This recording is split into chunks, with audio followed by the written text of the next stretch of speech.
Perhatikan Pak Ustadz baik-baik, silakan Pak Ustadz. Baik, kita mulai untuk SMP. Anak kami Dika dari Ponpes Abu Musa Asy'ari. Kita menggunakan ganti belnya batu ya. Nah, gitu. Karena bel kita tadi ada konslek. A'udzu billahi minasy syaithanir rajim. Bismillahirrahmanirrahim. Wa idza laqul ladzina amanu qalu amanna wa idza khala ba'dhum ila ba'dhin qalu a'udzu billahi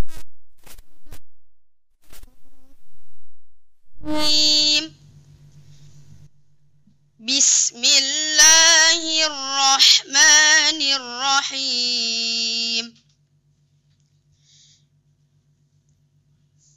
Wa idza laqul ladzina amanu qalu amanna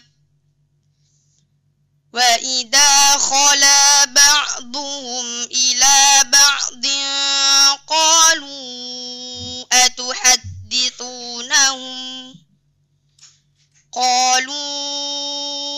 atuhaddithunahum bima fatahallahu alaikum liyuhajjukum bihi 'inda rabbikum afala ta'qilun. Awala ya'lamuna anna Allah ya'lamu ma yusirruna wa ma yu'linun.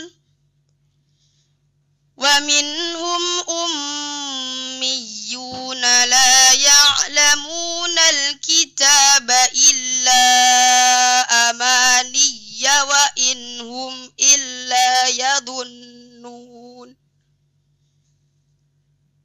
Fawailul lilladina yaktubuna alkitaba biaydihim thumma yaquluna hada min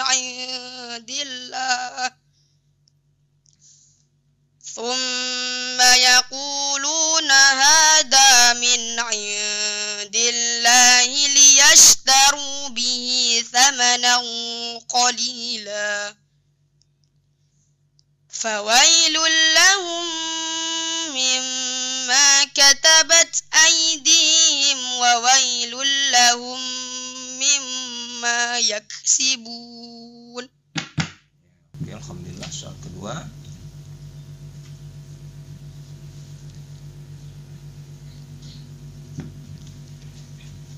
وَكَذَلِكَ جَعَلْنَاكُمْ أُمَّةً وَسَطًا لِتَكُونُوا شُهَدَاءَ عَلَى النَّاسِ وَكَذَلِكَ جَعَلْنَاكُمْ أُمَّةً وَسَطًا لِتَكُونُوا شُهَدَاءَ عَلَى النَّاسِ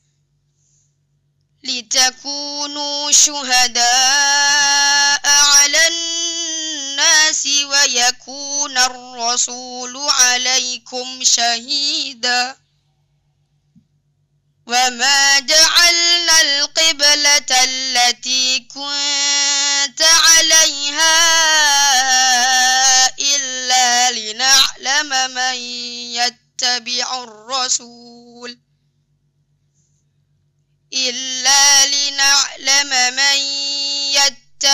الرسول ممن ينقلب على عقبيه.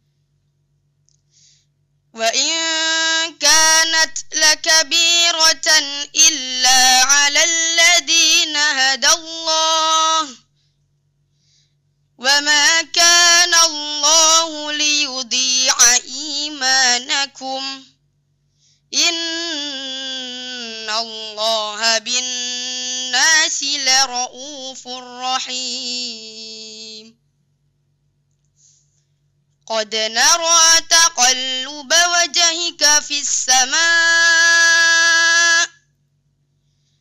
فلنولينك قبلة ترضاها فول وجهك شطر المسجد الحرام وحيث ما كنتم فولوا وجوهكم شطره وإن الذين أوتوا الكتاب ليعلمون أنه الحق من ربهم وما الله بغافل عما يعملون.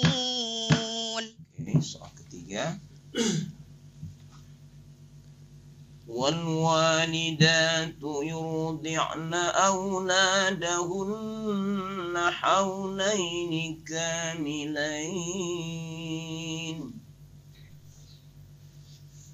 والوالدات يرضعن أولادهن حولين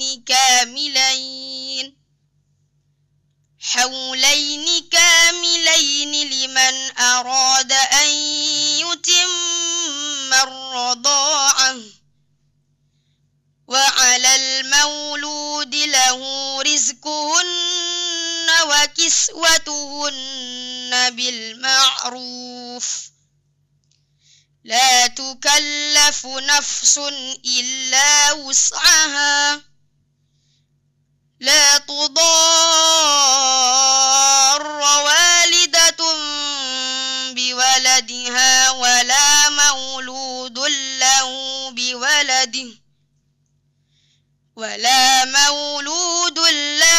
بولده وعلى الوارث مثل ذلك فإن أرادا فصالا عن تراض منهما وتشاور فلا جناح عليهما وإن أردتم أن تسترضعوا أولادكم فلا جناح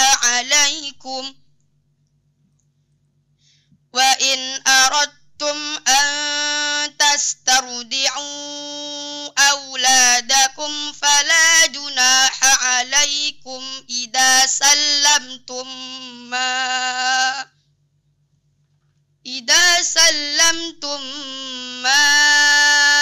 آتيتم بالمعروف واتقوا الله واعلموا أن الله بما تعملون بصير. Sadaqallahul azim. Ya, alhamdulillah tuntas untuk Ananda Dika Roniansah. Gimana Pak Ustadz Yuni Maha komentarnya? Ya, baik, alhamdulillah. Hafalannya tuntas, lancar ya. Yang bermasalah sedikit masalah pernapasan ini kayaknya ya. Jadi dicari saja kalimat-kalimat yang enak waqaf seperti di atas tadi. Wa minhum ummiyuna la ya'lamuna al-kitaba illa amani. Di situ aja waqaf boleh. Nanti diulang illa amaniya wa inhum illa yazunnun. Ya. Supaya sempurna napas kita ini karena lomba pernapasan itu bisa jadi bersaing dengan yang lain nanti kalau sama-sama bacaannya bagus ya. Kemudian makhraj qafnya jangan terlalu ditelan qa biasa aja qa, jangan terlalu qalu ya, jangan terlalu masuk ke dalam. Kemudian yang ketiga tadi di bawah seharusnya enak tadi itu, tapi karena ini diulang kembali ke awal jadinya wakafnya tadi kurang tepat ya. Wa in aradtum an tastardi'u auladakum fala junaha 'alaikum. Tadi pertama wakaf di situ, seharusnya diulangnya fala junaha 'alaikum tadi aman napasnya sampai bil ma'ruf. Ya. Karena ini masalah pernapasan jangan diulang terlalu jauh sampai wa in aradtum ya. Terlalu jauh tadi sehingga napasnya kurang sanggup. Nanti ke depan atur tempat-tempat wakafnya ya, diusahakan dicari mana yang enak ya. Baik, terima kasih. Ya, berikutnya dari Ustadz Rafi'i, silakan. Ya, alhamdulillah ya, bacaannya hafalannya mulus ya. Alhamdulillah ya, artinya sering dia murajaah. Ini kendala seperti disebut oleh Ustaz Yuni Maha, masalah nafas.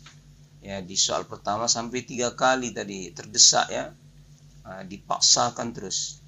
Kalau kita punya nafas pendek, maka kita cari trik wakaf ya, tapi jangan salah juga berhenti kan begitu. Supaya tidak menyalahi kaidah wakaf kan gitu. Kemudian ada kesalahan pada wakaf juga tadi, seperti sebut oleh Ustaz ini tadi, fala junaha alaikum idza sallamtum ma, enggak lagi tersambung kan, sedikit lagi ma ataitum, kan seharusnya situ kan. Jadi kalau tadi diulang fala junaha alaikum idza sallamtum ma ataitum bil ma'ruf, udah sempurna dia ya. Gitu. Jadi ke depan begitu kita cari dia, jangan dipaksakan. Ya, kalau kita umpamanya punya kemampuan membawa 5 kilo kan, jangan paksakan 8 kilo kan. Jangan gitu kan. Dia. Kemudian cara menghidupkan ra bertasdid, ada terlalu banyak getarannya. Saya minta diulang coba nak. Awala ya'lamuna annallaha ya'lamu ma yusiruna wa ma yu'linun. Coba awala ya'lamuna, coba ulang. Awala Allah ya'lamu ma yusirruna wa ma yu'linun. Ini baru betul. Ini ketika Anda tasdikkan ra seperti itu betul.